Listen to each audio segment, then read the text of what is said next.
Next question, question number 17। Question number 17 आपको दिया है 15x² minus 28 equal to x। ठीक है, याद रखिए ये जनरल फॉर्म में नहीं दिया हुआ है, हम पर इसको क्या करते हैं जनरल फॉर्म करते हैं।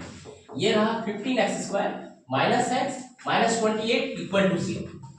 यहाँ भी समझ लिया, यहाँ माइनस x है और हमारे पास जो वैल्यू दिया है न्यूमेरिकल वैल्यू 15 और 28, 15 एंड 28 फैक्टराइज। यहाँ देखिए लिखा है सबसे ऊपर 15 इंटू 28। 15 के लिए कहीं कोई कंफ्यूजन नहीं, स्मॉलेस्ट प्राइम फैक्टर्स क्या होगा इसका 3 5 15, 3 5 15। क्लियर। 28 के लिए भी कहीं कोई परेशानी नहीं है। ये रहा 2 2 4 7 8, बस 5 ही नंबर है। इसी 5 नंबर का हमको इस तरह से यूज करना है कि हमारे पास -1 आ जाए। कितना आ जाए -1। अब देखिए सॉल्व करते हैं। ये ले लेते हैं 5 गुना 10 गुना 20 और ये 7 गुना 3 कितना 21।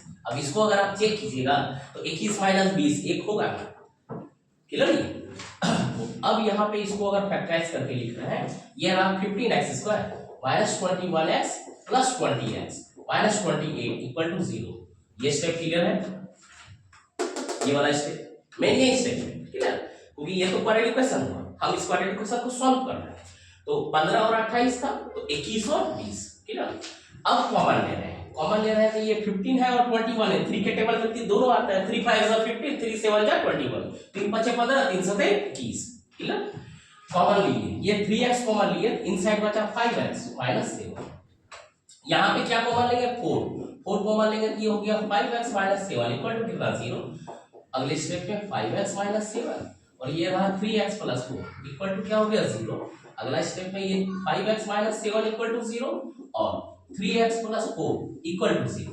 इंप्लाइज दैट ये 5x इक्वल टू 7 यानी कि x इक्वल टू क्या हो गया ये 7/5 और ये रहा 3x इक्वल टू -4 और ये x इक्वल टू -4/3। ये हो गया क्या सॉल्यूशन होगा। क्लियर है क्वेश्चन। ठीक है, नेक्स्ट क्वेश्चन पे आते हैं। क्वेश्चन नंबर 18 देखिए। क्वेश्चन नंबर 18 आपको दिया है 4 minus 11x equal to 3x। Clear. हम सबसे पहले क्या करेंगे, ये हमारा इसको जनरल इक्वेशन में लाएंगे, यानी कि जनरल फॉर्म में लाएंगे। जनरल फॉर्म में लाएंगे तो इसको हम नेगेटिव नहीं रखेंगे, इसको क्या रखेंगे पॉजिटिव। राइट साइड है, इसको जो है ये दोनों टर्म को, इस दोनों टर्म को हम राइट साइड लेके चले जाएंगे।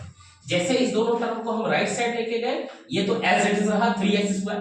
ये -11x राइट साइड जाएगा तो +11x और +4 राइट साइड जाएगा तो -4 इक्वल टू क्या हो गया 0। क्लियर। फैक्टराइज भी बहुत आसान, 3 4 जा क्या है 12 और हमको 11 लाना है, तो हम 12 में 1 माइनस कर रहे हैं। जैसे 1 माइनस करेंगे क्या हो जाएगा 11 हो जाएगा। तो अगला स्टेप ये रहा 3x² प्लस ये रहा 12x minus 11। 12x minus x किसके बराबर हो गया 11x के बराबर और ये रहा -4 इक्वल टू 0। बस यही तो फैक्टराइजेशन का कंप्लीट हो गया। ठीक है, अब कॉमन लेते हैं। ये रहा 3x into x plus 4 minus 1 into x plus 4 equal to क्या हो गया 0।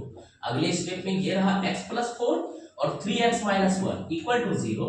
Implies that x plus 4 equal to 0 और 3x minus 1 equal to 0।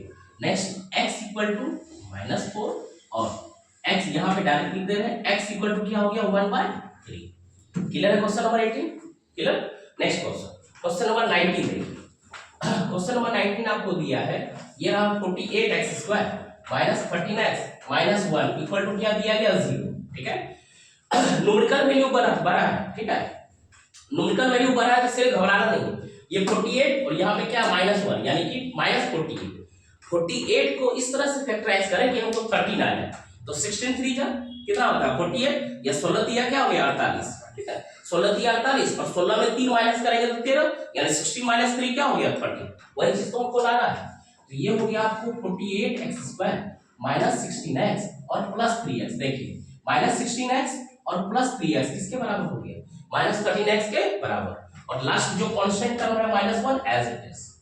Clear. ये ठीक है, कॉमन लेते हैं। 48 है और अगला स्टेप 16 है, तो हम क्या कॉमन लेंगे 16x कॉमन लेंगे।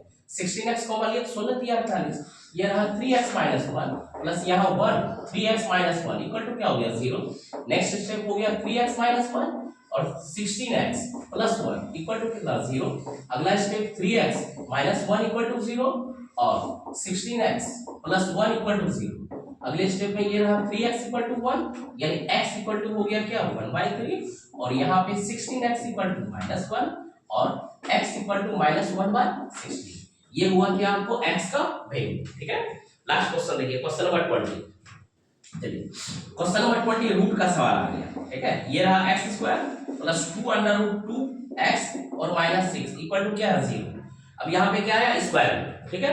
अब यहाँ ध्यान दीजिए, हम लोग पढ़े हैं rational number and irrational number. Rational number क्या होता है?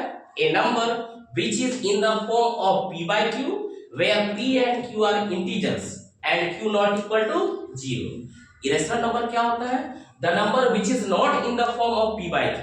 but जब आगे क्लास जाइएगा 9 या 10 में तो आप पढ़िएगा the number which is not terminating non repeating number is called irrational number। तो irrational number का एक टाइप होता है ये रूट, ठीक है। वैसे टाइप बहुत सारा होता है, जैसे 1.31 2 3 4 4 आगे बढ़ते जाएगा, रिपीट नहीं करना चाहिए, ठीक है। और एक होता है क्या क्यूब रूट 2, यानी 3 टाइप का सवाल होता है। कौन सा नंबर होता है? सॉरी, नंबर होता है इरेशनल नंबर, ठीक है। अब यहां देखिए हम लोग इस इक्वेशन पे आते हैं। हमको यहाँ पे 2√2 दिया गया है। क्या दिया गया? 2√2। तो हमारा टारगेट है क्या? हम 6 का यूज करें, 6 का यूज करें और क्या लाने का कोशिश करें? 2√2। अब ये आएगा कैसे वो देखिएगा, इजी।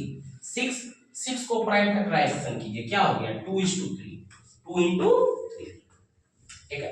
यानी 2 3 जा क्या होगा 6। अब यहाँ पे रूट किस पे है? 2 पे है, तो हम इस पे रूट डालते हैं। तो हम अगर 2 × √2 किसके बराबर होता है? ये 2 के बराबर, ये सबको पता है। 7 क्लास को भी, 8 क्लास को भी, और 10 11 9 तो पता ही है। √2 × √2 क्या होता है? 2।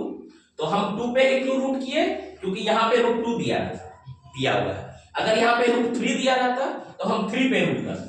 अब देखिए इस दोनों को एक साथ ले, 3√2 को एक साथ, एक बार 3√2 और एक बार ले लेंगे √2, तो 2√2 तो आ ही जाएगा ना, ठीक है। तो ये देखिए, ये सबसे सिंपल है, पहला सवाल है ये रहा 3√2x और माइनस क्या कर देंगे? √2x, -6 = 0। जब इस दोनों को सॉल्व करेंगे तो इसके बराबर, और इस दोनों को जब मल्टीप्लाई करेंगे तो इस दोनों के मल्टीप्लिकेशन के बराबर, क्लियर। देखिए -6 × x कितना हो गया? -6x² है, हमको वही लाना है।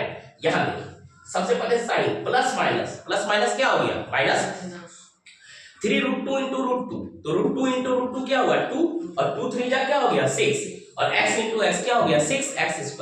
तो हमको वही लाना था, वो भी साइन माइनस है, तो -6x²। बस ये स्टेटमेंट है। अब यहाँ पे कॉमन आप लीजिए, x कॉमन लिए तो ये हो गया x + 3√2, और -√2 कॉमन लिए तो ये हो गया x + 3√2 इक्वल टू क्या हो गया? 0। अगले स्टेप में ये दोनों जगह कॉमन है, तो इसको पहले लिखेंगे। तो ये रहा x + 3√2 और x माइनस क्या हो जा रहा है? ये √2, ये इक्वल टू क्या है? 0।